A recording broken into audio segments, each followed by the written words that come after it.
Hello, this is Mr. Stansbury. I'm going to take you through the notes on multiples. At the end of this, you should be able to say I can find multiples of numbers and I can find the lowest common multiple of a group of numbers. All right, so let's jump straight into an example here.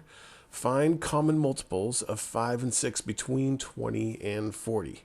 So best bet for that is just to start finding multiples of 5 and 6 between 20 and 40. So if it's between 20 and 40 and they want us to include 20 and 40, they would write inclusive. So 20 and 40 would not be involved in this. So 20 is not the first one. 25 will be first, and then 30, 35, and 40 again is not included because it does not say inclusive. Okay. Factors of 6 that are greater than 20 would be what? 24, and then 30, and then 36, and then there's no other ones that are between 20 and 40. Okay. The then common multiples of 5 and 6 between 20 and 40 would be what they have in common, which is the 30s here. So 30 is our only common multiple of 5 and 6 between 20 and 40. All right. All right. The lowest common multiple, or known as LCM, of two or more numbers is the smallest number, which is a multiple of both of these numbers.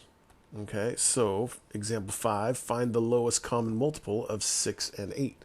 So same idea, we're just going to start listing the multiples of 6 and 8, and we're going to find the first one that they have in common. So 6, 12, 18, 24, 30, and you can keep trucking. If you notice one in here that it's like I recognize that 24 is also a multiple of 8, then I can just start back down here with 8. So 8, we got 8, 16, 24. As soon as you find the lowest one, which in this case is 24, then your job is done. So lowest common multiple of 6 and 8 is 24. Okay? And then last example here, find the greatest multiple of 7 that is less than 500. Okay? So we're going to have to go through and calculate that, figure that out. You could start counting by, do multiples of 7 and find the biggest one that's less than 500, or we could do a little algebra here. So 7x, right? So 1 would be the first multiple of 7, 2 would be the second multiple of 7, so forth and so on. We want to know when this number here is less than, what's the biggest one that we've got that's less than 500, right?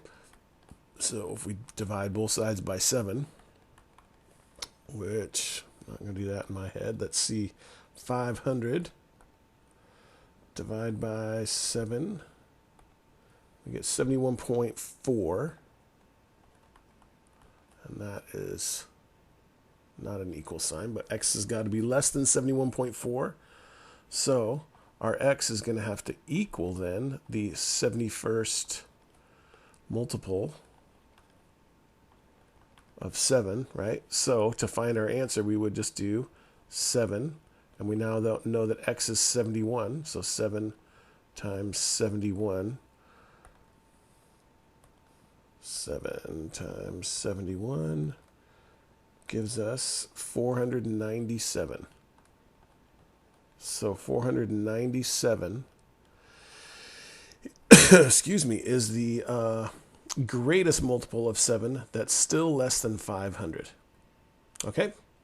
All right, that's all there is for multiples. If you have any further questions, please feel free to ask in class. Thanks.